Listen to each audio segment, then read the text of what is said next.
Howdy folks, thanks for coming back for another video as we continue to grapple with mass airflow calibration on the S650. A couple of tips and tricks, some things I wasn't really worried about last tune that as I come to grips with things that this time I think are yielding more fruit. If you're already familiar with the Coyote platform, a lot of this is going to be old hat for you. By all means, watch if you like as a review. For me, this is new information. I've tuned several platforms. Ford, I did some light tuning with a Gen 5 Boss 302 back, more than 10 years ago, but never really got as deep as I'm going now, right? So, MAF, continuing from last time. Some things in the tune that you're going to want to think about in addition to the regular airflows are the different settings that will make sure you're absolutely isolating MAF and MAF functioning from speed density. Again, we haven't touched speed density yet. In my overall flow, as you'll see in other videos, is first I worry about MAF, then I worry about speed density, then I worry about torque tables, and then finally we get to timing, right? And then rinse and repeat as it all comes together in an orchestrated tune. We're not there yet. This is simply step one. I would say this is sort of step 1.5, right, as we isolate the MAF. So we're going to look at these in a bit, but the other things we want to think about. MAF adaptation. This is something that on previous Coyote platforms, it's been activated when I got my stock map. And so just again as a review, I'm on a 2025 Mustang GT Premium, 4th gen Coyote. My software was recently activated by HP tuners, and when I got my stock map, adaptation is not turned on out of stock, right? And if you look at the definition, it's are you going to enable or disable fuel trims during enrichment or enleanment?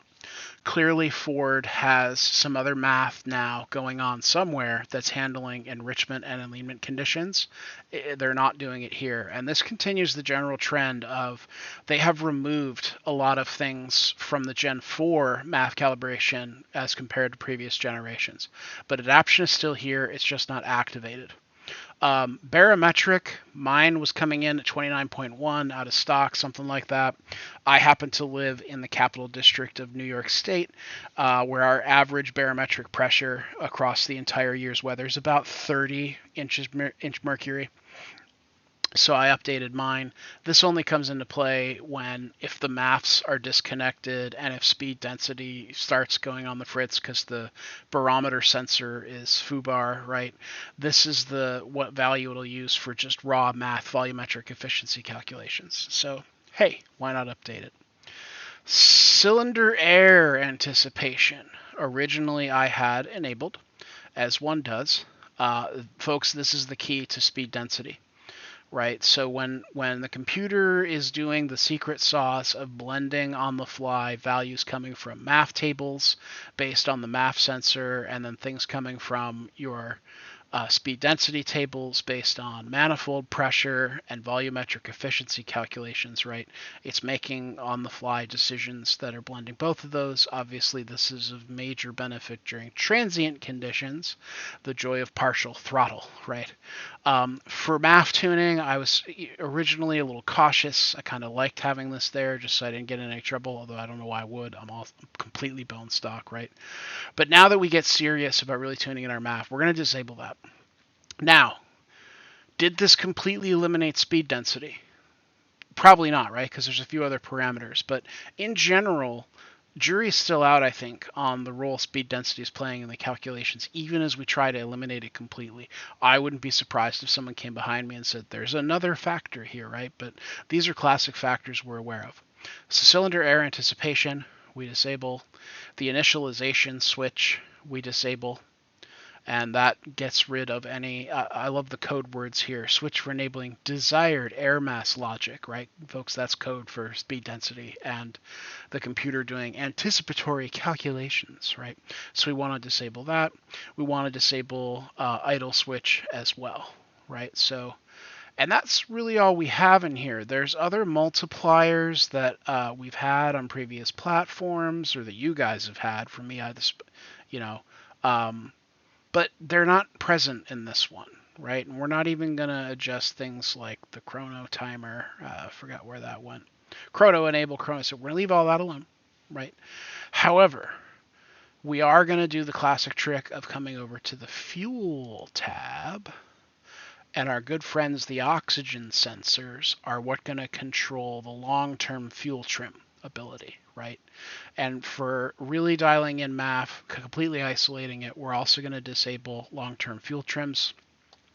If you really want to get fancy, you can go into your tools, or I'm sorry, if you go into your VCM scanner, right, we can actually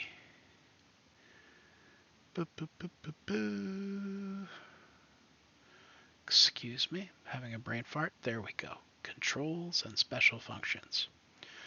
We can, in fact, do a learned conditions reset, the cam reset, and that will, really eliminate any learning that the ECU has done up until this point.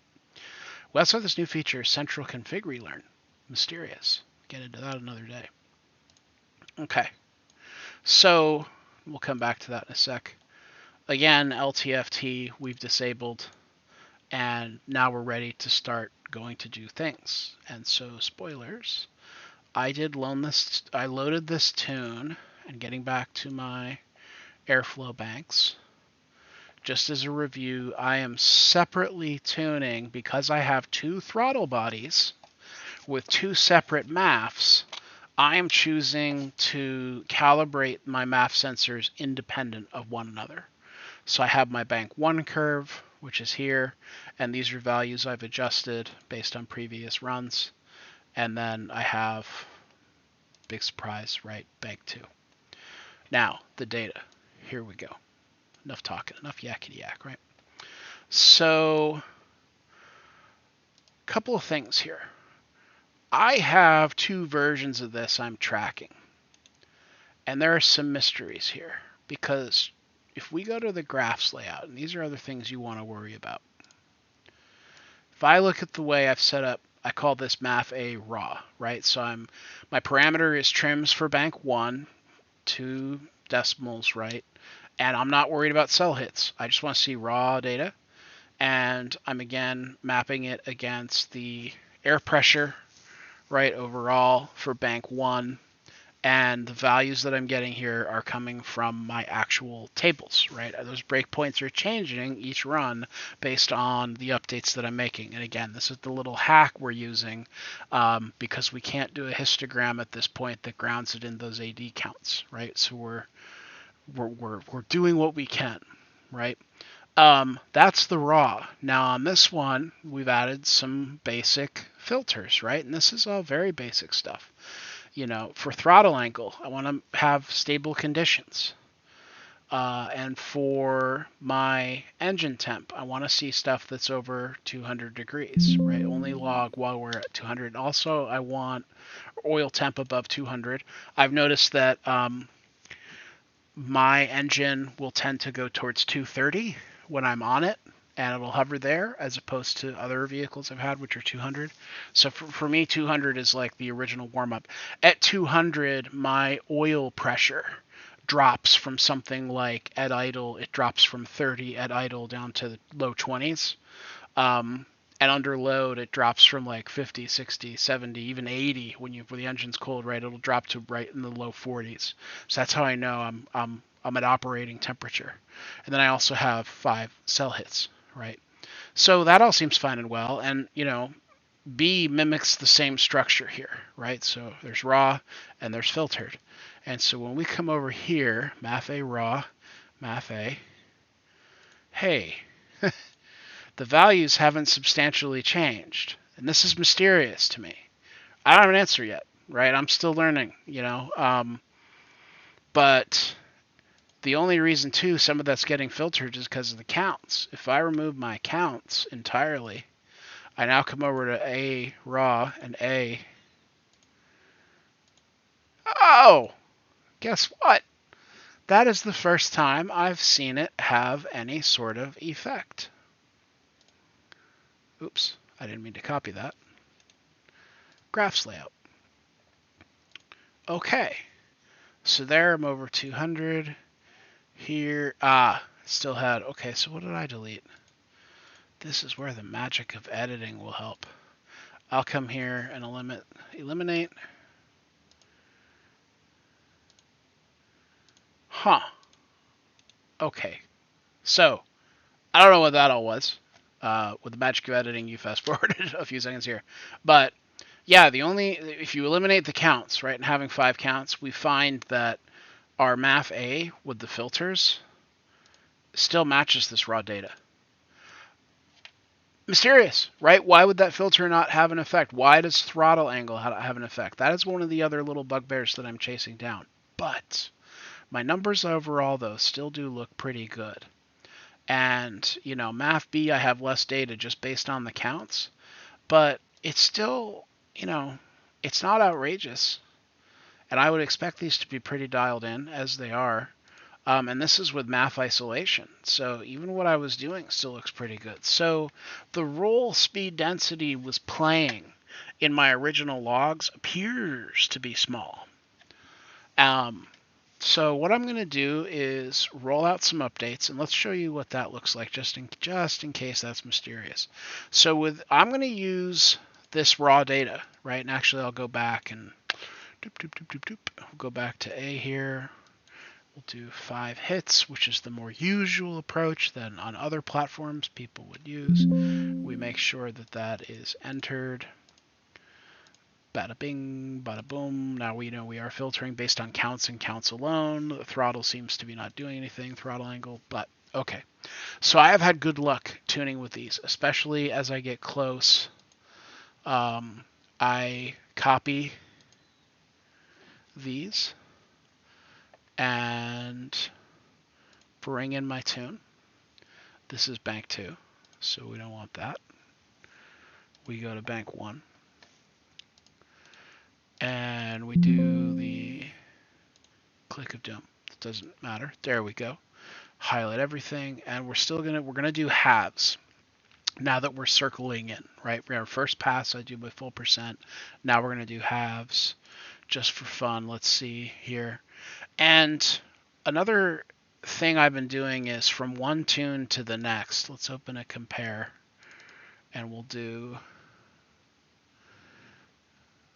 the previous iteration. It's nice to see, like, what did you really change, right? And so because there's rounding going on, I'm noticing, right, that I'm really only seeing changes that are happening in this area, and it's only by 1 count. And that makes sense to me because it's really only here, right, that we're seeing something going on. And so the other thing that's fun is, what if I back that out? And if I was to pay special and do the whole percentage, what would the delta be? And you can see here we now have a little bit more happening, right? And we're eliminating some richness, and that's where you've kind of got to make a judgment call, right? Like, do I really need to dial this in? Not really. It's pretty good, right? And I like being a little rich, and so in a situation like this, I will actually go in and I'll take a look, and I'll kind of decide, like, you don't need to mess with those, right? We can manually edit these. Leave those guys alone. But these, I kind of like that you're touching these, right? And you're going to richen them up a little, right? We're going to increase the fuel delivery at that point. I'm also noticing, though, this little guy, the third one down, we're 2% off. Why wouldn't we come in and bloop, right? But I mean, this is the level of exactitude I'm at this point, right? And I won't beat to death the video with showing you MAF B. Just this is how I'm doing it, and I'm getting pretty good results because when I look at my logs, let's say I'm really screwing this up and I'm chasing phantoms and dragon tails, and who knows, right? Based on the fact that I go to my trims, right, I can see that LTFT was deactivated. And in my short terms, I can see the corrections I'm making are minute, right? And in my sweet spots, again, that's average. When I go to my count, these areas where I have good, rich data, right? I'm not going to call it statistically significant. That's a very loaded concept. If you're someone who's taken a stats course, you'll know what I mean. But this main block here, right, this sported block, we're not seeing crazy swings, and that's what I really like about this, right? It's good modeling happening. Things like this is where I'm worried, right? You can see that's kind of in the middle of that band, and that's where we're seeing us fatten up, right? It intuitively makes sense on its face. So again, just sharing information. I hope you're getting something out of these videos. Comment, like, subscribe, or if you came here from the forum, thanks. Go ahead and you can continue the conversation there. Hope you guys are having a good one. Keep it light.